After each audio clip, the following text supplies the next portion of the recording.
Welcome to HDIM Consultancy, where our team of experts with over 30 years combined experience in the field of property law aim to provide useful, accurate and relevant advice to our valued clients.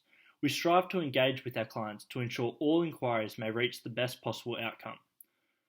Please follow along in this interactive video as we present how we have helped advise a client. We hope that you too can benefit from our services, as this is an example of just one of many ways we may help. The location of the proposed development is on Ryan Avenue, Mosman, New South Wales, and is situated on the south side of the Almora Street. Mosman is an older established residential area on Sydney's lower North Shore. The proposed development stands under 500 metres from the picturesque and infamous Balmoral Beach. In addition, the subject property lies within the highly sought and exclusive Balmoral Slopes precinct. The subject property is less than 800 metres away from the Mosman Village Centre on a somewhat level walk, which runs for several hundred metres along Military Road, including a renowned cafe and boutique strip.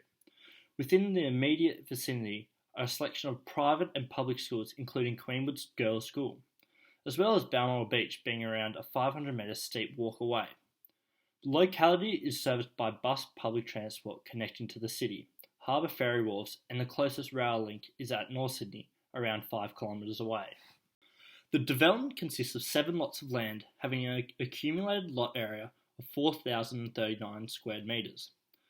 36 Almora Street, Mosman, is the first lot of land which consists of 596 square metres.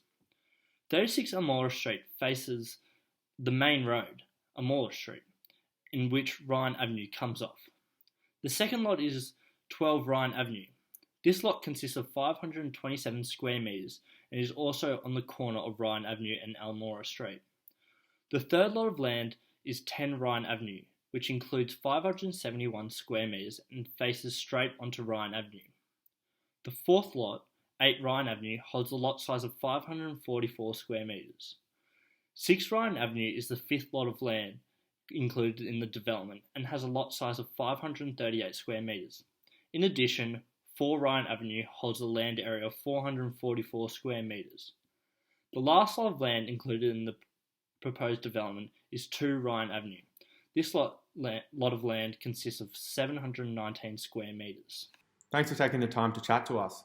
Now, as your client, I was wondering, are there any potential issues that could affect the land loading capabilities? First, I want to bring your attention to the reference of the trees on either side of the pavement.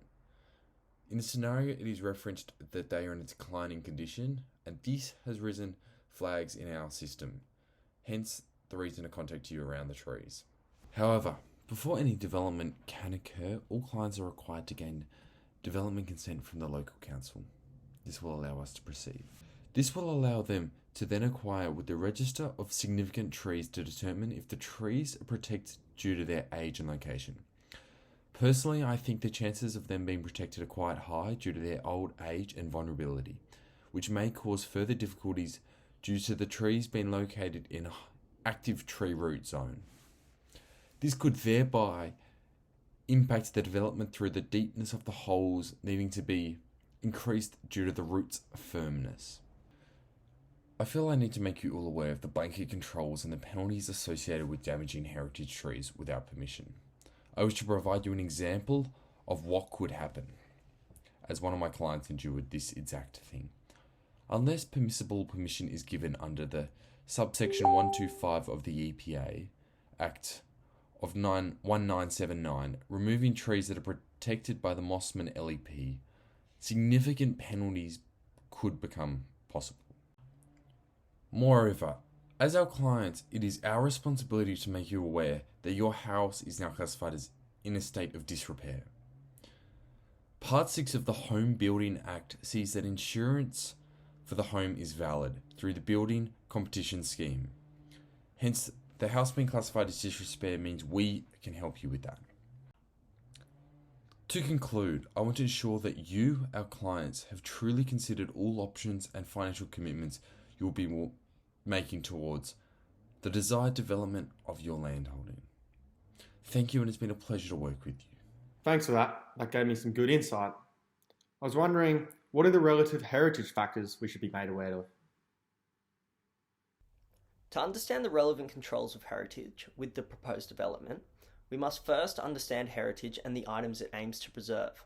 The Heritage Act of 1977 is the relevant state-level statute relating to heritage in New South Wales. The Act aims to conserve the environmental heritage of the state. The Heritage Act was amended in 1988, essentially moving heritage in New South Wales to a listing system. Therefore, any heritage items approved on the State Heritage Register are protected under the Act. This Act assists the relevant council, in this case Mosman, with classifications set by state heritage. Heritage items are classified as environmental heritage, which, defined in Section 4, are places, buildings, works, relics, movable objects, and precincts of state or local heritage significance. State or local significance is determined through historic, scientific, cultural, social, archaeological, architectural, natural, or aesthetic value, also in Section 4 and 4A of the Act. The word cultural includes Indigenous heritage. In planning and development, it's extremely important to recognise the Aboriginal heritage of the land. Mosman Council acknowledges the Barogial and Camaragal people as the traditional custodians of this land. For the proposed development, cultural heritage will not have any impact moving forward. The original driveway was constructed so as to retain a line of trees on either side of the road pavement. Consent for removal is usually required as certain trees are within the heritage conservation area. However, Clause 5.10 of the Mosman LEP, subsection 3, states the development is limited to the removal of a tree or other vegetation that the council is satisfied is a risk to human life or property. As the trees are clearly in decline, a request should be submitted to the council explaining the risk of uncertainty regarding the tree's lifespan. If necessary, similar style trees can be replanted to ensure the heritage is preserved. That's good to know.